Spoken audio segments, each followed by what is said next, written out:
Assalamualaikum warahmatullahi wabarakatuh. Perkenalkan, nama saya Arina Dewi Nursita dengan NIM 511181051.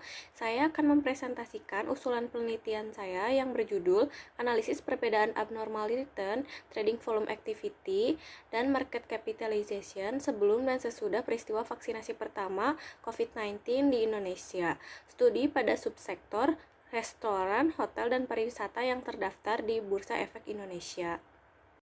Di sini pembahasannya yang pertama itu ada latar belakang penelitian, yang kedua identifikasi masalah, yang ketiga maksud dan tujuan penelitian, yang keempat kegunaan penelitian, yang kelima kerangka pemikiran, yang keenam metode penelitian, dan yang terakhir lokasi dan waktu penelitian. Yang pertama adalah latar belakang penelitian. Perkembangan ekonomi bagi suatu perusahaan tidak bisa lepas dari berbagai kegiatan, salah satunya dengan investasi. Pasar modal sangat efektif bagi perusahaan karena alternatif sebagai sumber dana bagi perusahaan dan sebagai alat investasi bagi investor. Pasar modal efisien merupakan kondisi pasar yang bereaksi dengan cepat dan akurat untuk membentuk harga keseimbangan yang baru dan seluruhnya mencerminkan informasi yang tersedia. Informasi yang beredar berpengaruh terhadap harga saham.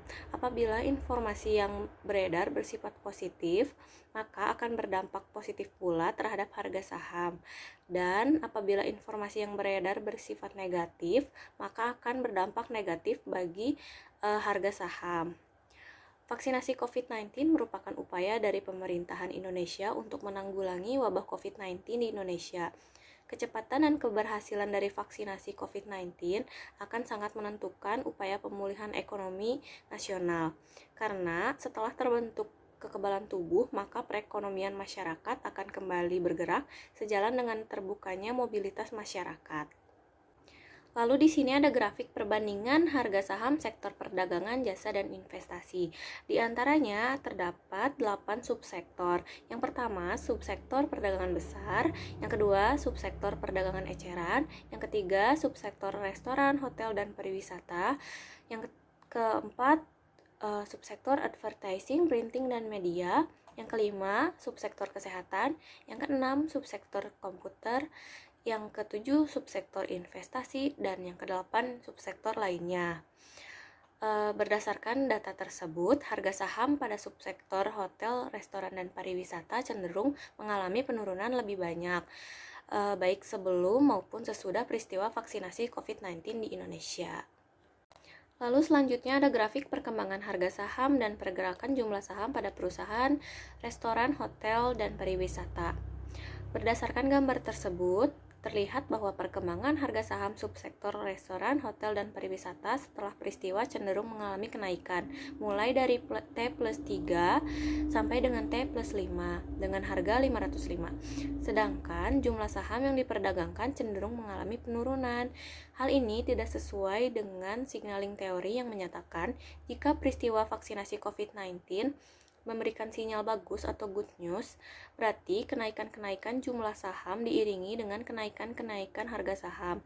Tetapi jika peristiwa vaksinasi COVID-19 memberikan sinyal negatif atau bad news, maka akan memberikan penurunan-penurunan pada jumlah saham dan harga saham. Reaksi pasar muncul apabila adanya informasi yang beredar dan dapat dilihat dan diukur menggunakan abnormal return, trading volume activity, dan market capitalization. Nah, berikut ada grafik abnormal return, trading volume activity, dan market capitalization pada subsektor restoran, hotel, dan pariwisata. Yang pertama, grafik abnormal return pada subsektor restoran, hotel, dan pariwisata. Berdasarkan grafik tersebut dapat dilihat sebelum peristiwa pelaksanaan vaksinasi COVID-19, penurunan pada T-5 sampai dengan T-2 memberikan abnormal return yang negatif.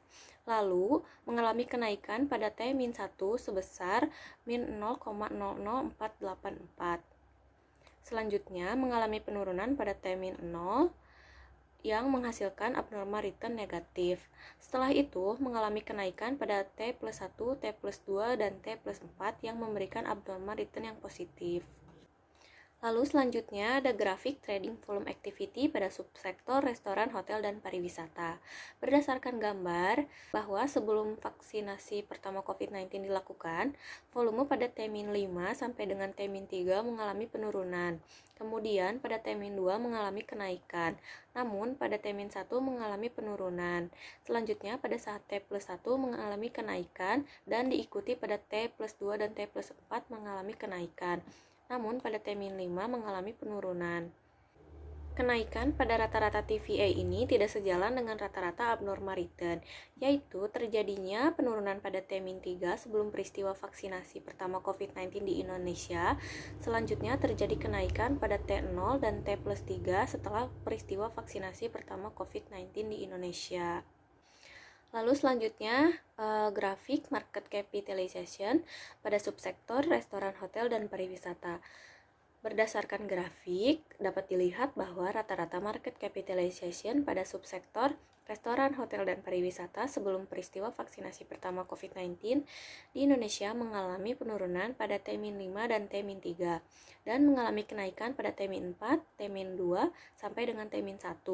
Kemudian, pada saat peristiwa mengalami kenaikan dan pada saat setelah peristiwa vaksinasi mengalami penurunan terus-menerus dari T+1 sampai dengan T+3 dan pada T+4 dan T+5 mengalami kenaikan. Jika suatu informasi mengandung nilai ekonomis dan meningkatkan nilai perusahaan, maka dikategorikan sebagai kabar baik. Namun, jika sebaliknya, termasuk sebagai kabar buruk. Hal ini belum sesuai dengan data tersebut bahwa pasar bereaksi positif dan negatif pada peristiwa pertama vaksinasi COVID-19 di Indonesia. Lalu selanjutnya ada identifikasi masalah. Berdasarkan uraian latar belakang, maka diidentifikasi masalah sebagai berikut. Yang pertama, bagaimana kondisi abnormal return, trading volume activity, dan market capitalization sebelum dan setelah peristiwa vaksinasi pertama COVID-19 di Indonesia. Yang kedua, apakah terdapat abnormal return sebelum dan setelah peristiwa vaksinasi pertama COVID-19 di Indonesia? Yang ketiga, apakah terdapat perbedaan abnormal return sebelum dan setelah peristiwa vaksinasi pertama COVID-19 di Indonesia? Yang keempat, apakah terdapat perbedaan trading volume activity sebelum dan setelah peristiwa vaksinasi pertama COVID-19 di Indonesia? Yang kelima, apakah terdapat market capitalization yang sebelum dan setelah peristiwa vaksinasi pertama COVID-19 di Indonesia? Selanjutnya, maksud dan tujuan penelitian. Maksud dari penelitian ini yaitu untuk memperoleh, mencari data, dan mendapatkan informasi yang berkaitan dengan abnormal return, trading volume activity, dan market capitalization sebelum dan setelah peristiwa vaksinasi COVID-19 di Indonesia. Lalu tujuan penelitiannya yang pertama, untuk mengetahui kondisi abnormal return, trading volume activity, dan market capitalization sebelum dan setelah peristiwa vaksinasi pertama COVID-19 di Indonesia. Yang kedua, untuk mengetahui terdapat abnormal return sebelum dan setelah peristiwa vaksinasi pertama COVID-19 di Indonesia. Lalu yang ketiga, untuk mengetahui perbedaan abnormal return sebelum dan setelah peristiwa vaksinasi pertama COVID-19 di Indonesia. Yang keempat, untuk mengetahui perbedaan trading volume activity sebelum dan setelah peristiwa vaksinasi pertama COVID-19 di Indonesia. Yang terakhir, untuk mengetahui perbedaan market capitalization sebelum dan setelah peristiwa vaksinasi pertama COVID-19 di Indonesia. Lalu ada kegunaan penelitian. Hasil dari penelitian ini diharapkan dapat memberikan manfaat kepada berbagai pihak. Di antaranya, yang pertama, manfaat teoritis. Bagi peneliti, hasil penelitian ini dapat memberikan ilmu pengetahuan serta manfaat dan memperluas wawasan dan informasi mengenai studi peristiwa non-ekonomi dan diuji dengan event study. Diukur dengan abnormal return, trading volume activity, dan market capitalization. Lalu, bagi peneliti selanjutnya, penelitian ini diharapkan dapat menjadi referensi dalam pengembangan penelitian selanjutnya mengenai event study. Yang kedua, manfaat praktis. Diharapkan dapat memberikan manfaat agar calon investor dapat mengetahui pengetahuan berupa informasi apakah peristiwa non-ekonomi akan memberikan dampak positif atau negatif terhadap pasar modal. serta memberikan masukan berupa informasi sebelum mengambil keputusan untuk melakukan investasi di pasar modal dengan memperhatikan peristiwa non-ekonomi. Lalu selanjutnya, kerangka pemikiran. Grand teori pada penelitian ini yaitu manajemen keuangan, merupakan seluruh aktivitas pada perusahaan yang berhubungan dengan usaha untuk mendapatkan dana dengan biaya yang murah serta mengalokasikan dana dan menggunakan dana tersebut secara efisien. Fungsi manajemen keuangan ada 3, yaitu keputusan investasi, keputusan pendanaan, dan keputusan dividen.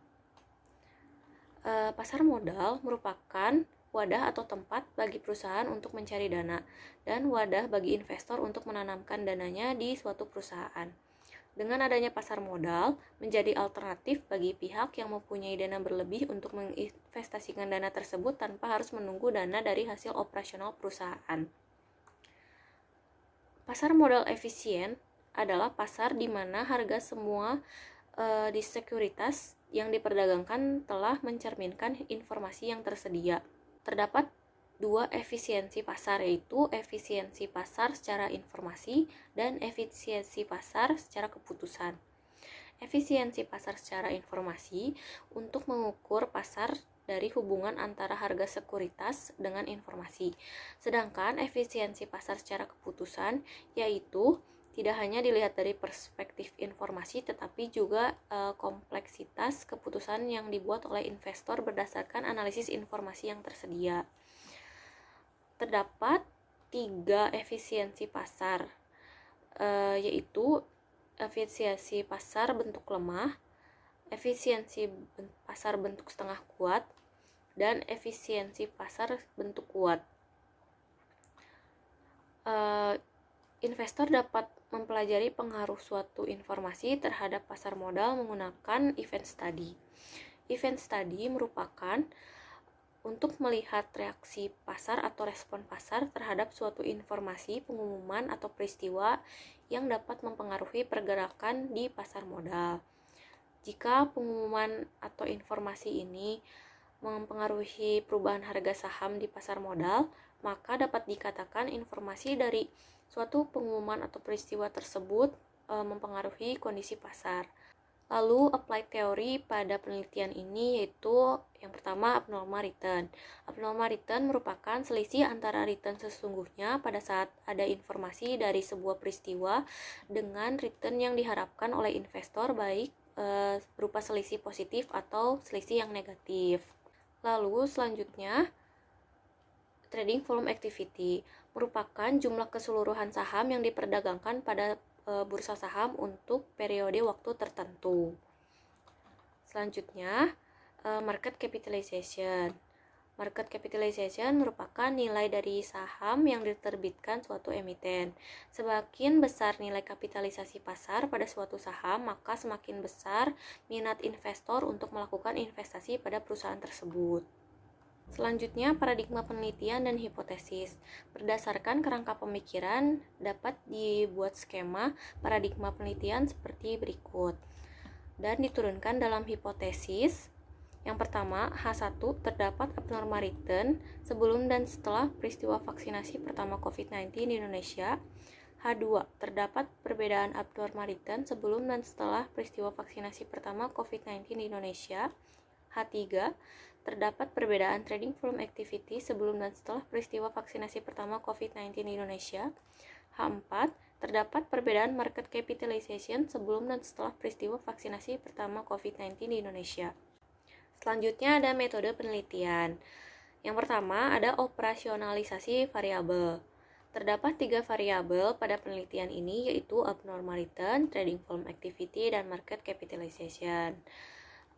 Indikator pada abnormal return yaitu yang pertama return realisasi dengan rumus RIT sama dengan PIT dibagi PIT-1 dibagi PIT-1.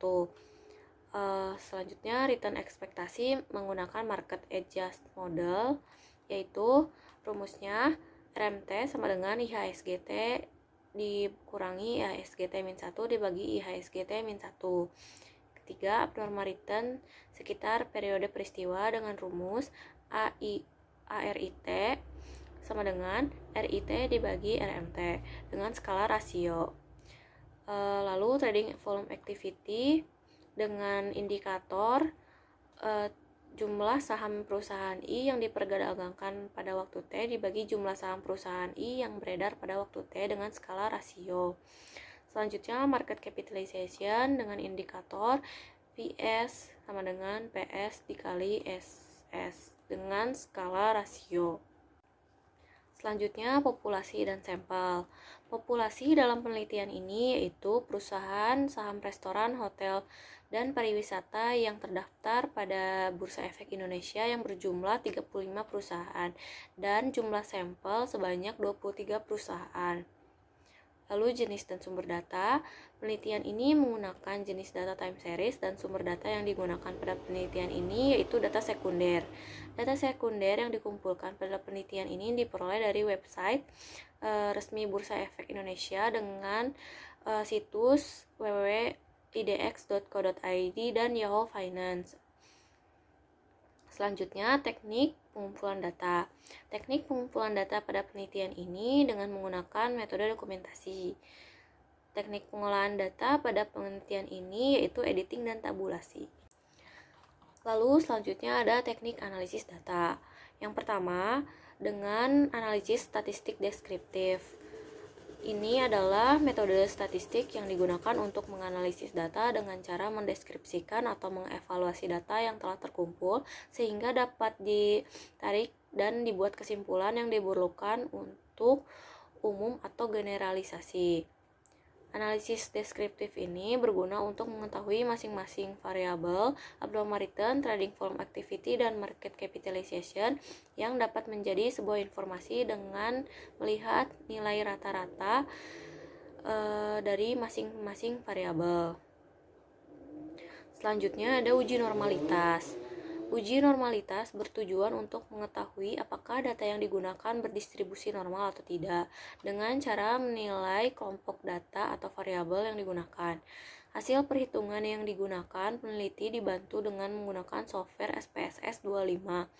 Untuk menguji sampel berdistribusi normal atau tidak dapat digunakan uji Kolmogorov-Smirnov